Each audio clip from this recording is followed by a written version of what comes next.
Assalamualaikum. Kali ini saya bawakan tajuk Seni Lukisan Naturalisme, merupakan kesinambungan kepada tajuk saya yang lepas, dan kali ini saya bawakan pemandangan anak sungai dan batu menggunakan media oil pastel. Baiklah, sebagai langkah pertama, mulakan dengan sebuah lakaran pemandangan yang anda ambil, sama ada di persekitaran anda ataupun yang berada ataupun hasil eksplorasi anda di sumber-sumber yang boleh anda dapati. Setelah lakaran siap, maka mulakan mewarna pada kedudukan pokok yang berada di bahagian belakang, diikuti bahagian tengah dan juga di bahagian hadapan.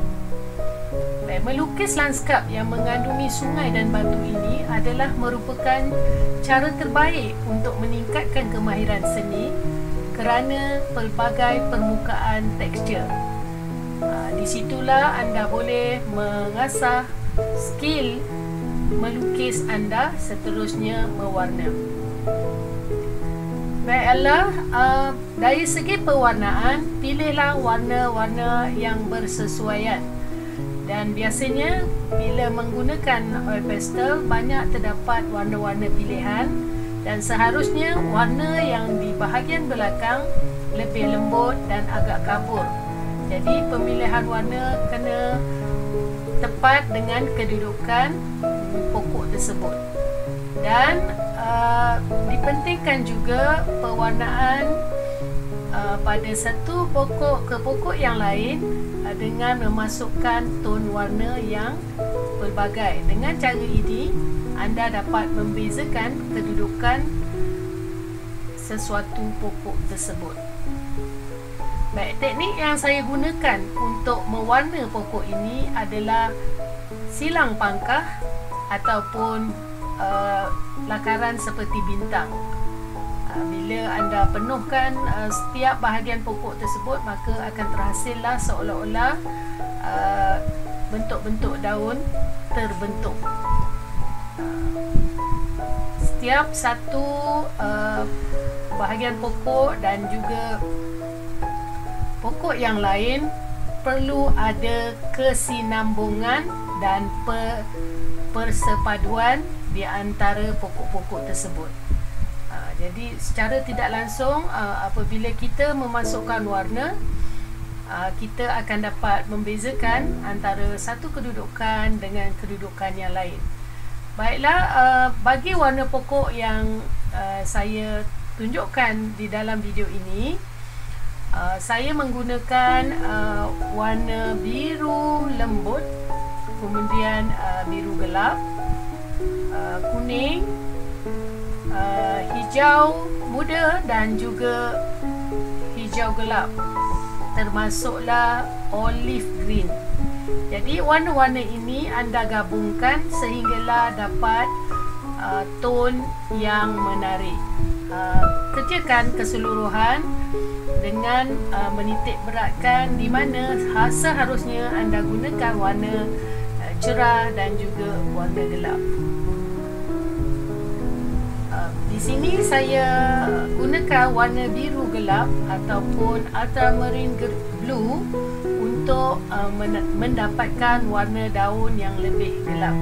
Kemudian warna-warna hijau itu saya kombinasikan sehingga terbentuklah rupa pokok yang anda lihat sekarang. Baik, oil pastel yang saya gunakan ialah daripada jenama Mary's, yang boleh anda dapati di mana-mana kedai yang menjual alat-alat lukisan ataupun kedai-kedai buku. Anda boleh cuba dengan teknik yang saya paparkan ini untuk mendapatkan kemahiran cara mewarna pokok.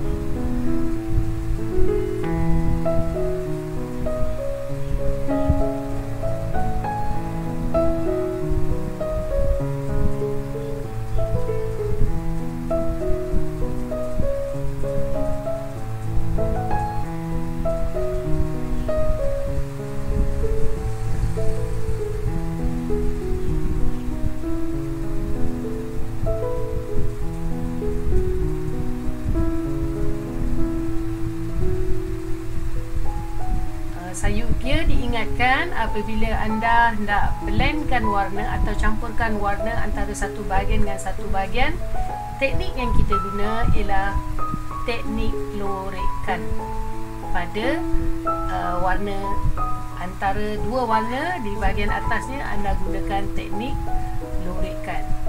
Baik, siapkan keseluruhan warna-warna pokok yang anda telah lakarkan sehingga membentuk pokok sebagaimana yang anda jadikan rujukan pada gambar yang anda pilih.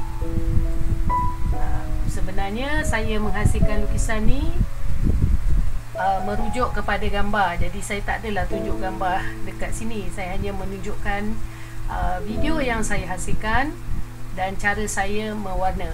Moga apa yang saya tunjukkan ini dapat anak-anak sekalian mempraktikkannya untuk menghasilkan satu lanskap yang menarik, khususnya dalam mewarna pokok. Baik, setelah setiap mewarna pokok, anda rasakan di bahagian belakang perlu ada penambahan, maka boleh ditambahkanlah sebagai latar belakang. Pada kali ini saya hanya fokus kepada pewarnaan pokok, juga batu dan juga anak sungai. Saya tidak mewarnakan bahagian langit kerana saya fokuskan pada tiga bahagian ini, kerana tiga bahagian inilah yang menunjukkan pelbagai permukaan dan juga pelbagai tone warna. Setelah selesai, kita beralih pula kepada batu-batuan.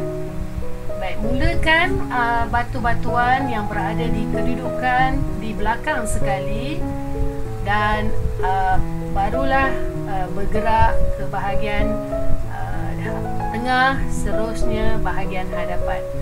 Dan warna-warna yang saya gunakan ialah warna coklat gelap, warna kelabu dan juga kuning gelap, ya, kuning yang agak gelap.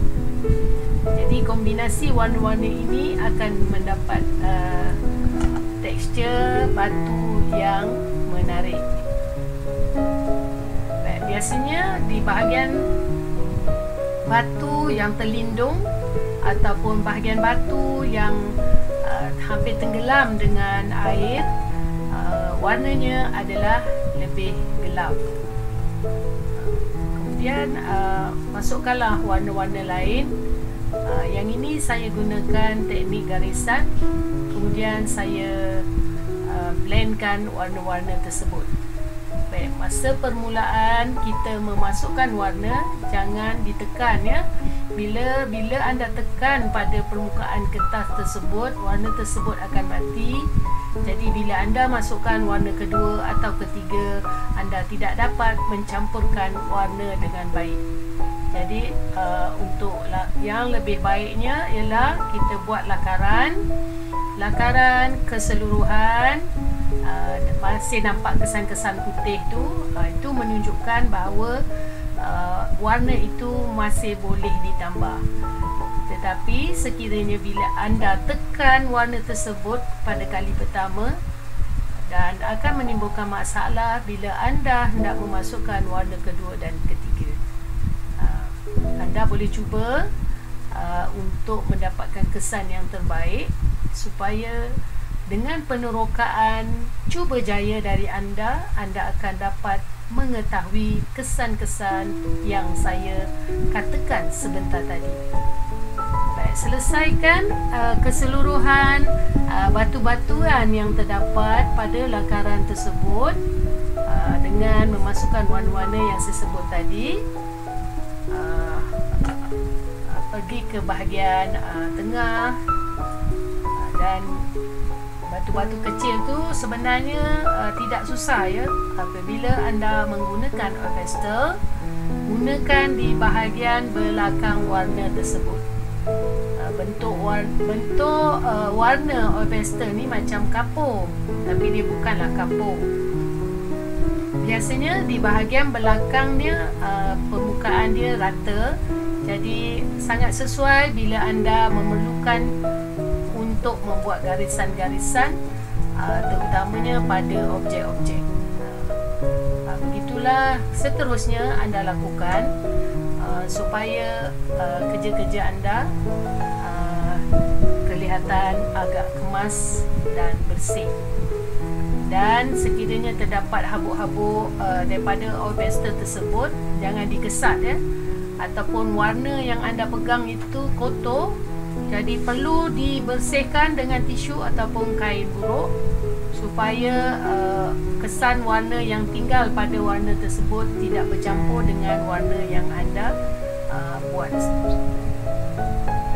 Teruskan dengan warna-warna batu yang lain sehingga selesai kesemuanya kedudukan batu tersebut. Dan sekiranya anda betul-betul mewarnakan dengan baik dan memasukkan warna cerah gelap dia, maka kesan dia anda akan dapati kedudukan batu itu dapat dilihat sama ada kedudukan batu itu berada di belakang, di tengah ataupun di bahagian hadapan. Baik, kerjakan keseluruhan bahagian batu-batu tersebut dan juga bahagian-bahagian yang anda rasakan perlu anda masukkan warna supaya ianya dapat mengekalkan kesatuan di antara satu sama lain, sama ada pokok, batu-batu dan juga warna air yang akan kita buat sebentar lagi. Baik, dari segi kesatuan ini amat penting kita terapkan supaya orang yang melihat lukisan ataupun catan, tapi hari ini saya fokus pada lukisan, kita mahu melihat keseimbangan dalam penghasilan karya kita. Begitu juga kepada orang yang melihat lukisan kita supaya ada keseimbangan dari segi pemandangan dan juga warna yang kita buat.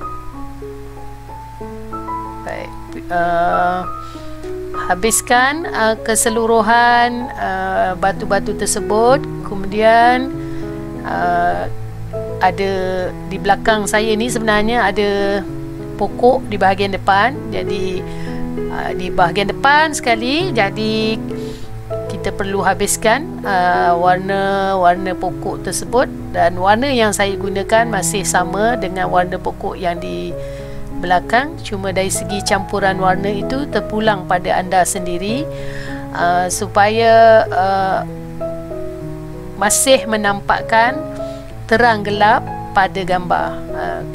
Secara tak langsung warna-warna yang anda gunakan akan menampakkan kesan cerah dan gelap, dan tahap teduhan yang kita hasilkan di antara satu gambar dengan satu gambar mestilah konsisten supaya timbul keindahan pada hasil lukisan yang dibuat. Baik, setelah selesai mewarnakan batu, saya menggunakan warna kelabu ataupun grey untuk membuat bayang batu. Jadi garisan yang saya buat ialah garisan menegak menggunakan warna kelabu ya. Garisan menegak untuk menampakkan bayang-bayang batu ini di dalam air. Setelah melakukan garisan menegak pada setiap batu-batu yang ada tu, kemudian barulah kita buat garisan melintang di atas garisan yang kita buat tadi menggunakan warna putih. Yang ini kita guna teknik garisan kalau tadi nak buat bayang kita guna garisan menegak, tapi untuk mendapatkan pergerakan air saya gunakan warna putih.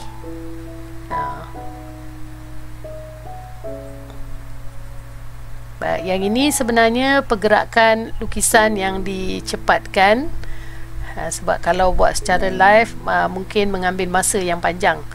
Jadi masukkan warna-warna yang anda rasakan ada berkaitan dengan sungai ataupun reflect daripada batu dan juga sekitarnya. Kemudian perlu diblendkan dengan warna putih supaya kita nampak struktur air. Setelah selesai, kita fokus kepada pokok dan juga ranting kering yang berada di bahagian belakang. Saya masukkan warna biru gelap di kiri kanan garisan pokok tersebut. Kemudian saya masukkan warna coklat gelap. Di blend dengan warna biru gelap tadi. Kemudian saya masukkan warna kuning gelap yang saya gunakan ketika mewarna batu. Jadi masukkan warna-warna tersebut dan di blend supaya kita nampak bentuk pokok. Seterusnya kita gunakan warna-warna tersebut untuk menghasilkan ranting-ranting pokok yang kering tersebut, dan ini juga menggunakan di bahagian belakang warna pastel tersebut.